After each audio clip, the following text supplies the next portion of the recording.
Some women don't chase, and yet they're never forgotten. They linger in a man's psyche like a dream he can't wake from, a haunting he can't name, a silence he can't silence. He meets her thinking she is ordinary, but slowly he begins to realize she is the mirror he has always feared. The danger he cannot escape is not her body, not her words, but the way she makes him confront what he's spent a lifetime running from, himself. She carries no need to prove herself, no frantic desire to be chosen. Her presence alone unsettles him, for in her gaze, his carefully constructed ego trembles. She does not bow to his charm, nor does she collapse at his withdrawal. Instead, she stands as if rooted in something deeper, something eternal, something untouchable. To her, connection is not survival. It is choice. And this is what terrifies him most.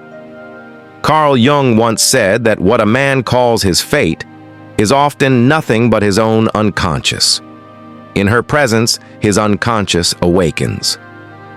The laughter he forced to hide his wounds, the pride he wore to disguise his fear, the armor of masculinity he never dared take off, all of it begins to crack. She does not attack him, nor does she rescue him. She simply reflects, like a still lake showing him his distorted face. At first he resists. He dismisses her as dangerous, irrational, too much. He tries to pull away, but distance does not grant him peace. Instead, her image grows louder in his silence. It is not her he cannot escape. It is the part of himself she has revealed.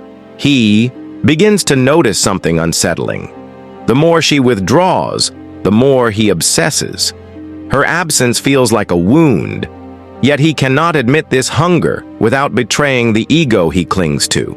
He tells himself he does not care, but his body betrays him. His thoughts return to her in quiet moments when the mask of confidence falls, and in the echo of her silence, he hears the hollowness of his own soul. He once projected his ideal onto her, the perfect woman, the fantasy lover, the savior of his loneliness. But she refuses the role.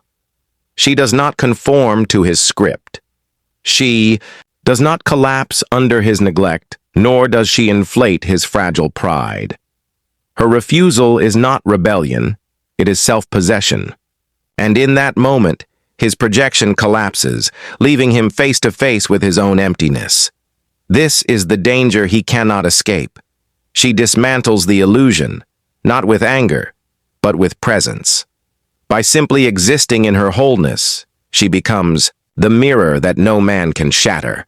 Desire and fear intertwine in his chest. He wants her more because she does not need him. He fears her more because she cannot be controlled. Like the anima in Jungian psychology, she represents both salvation and chaos, the key to his individuation and the threat to his ego's survival. She is not dangerous because she seeks to harm him. She is dangerous because she sees him. To be seen by her is to be undressed of every mask, every defense, every illusion of control. The woman who can walk away without bitterness is the woman he can never erase. Her detachment is not coldness, it is mastery. It is the knowing that she is whole without him, that her worth is not measured by his validation. She loves in freedom, not in fear. She withdraws not to punish, but to protect the sacred flame of her own soul. In this, she becomes untouchable, not because he cannot reach her, but because he cannot own her. And so, the moment he realizes she is the danger he cannot escape is not the moment she fights to stay. It is the moment she walks away in silence.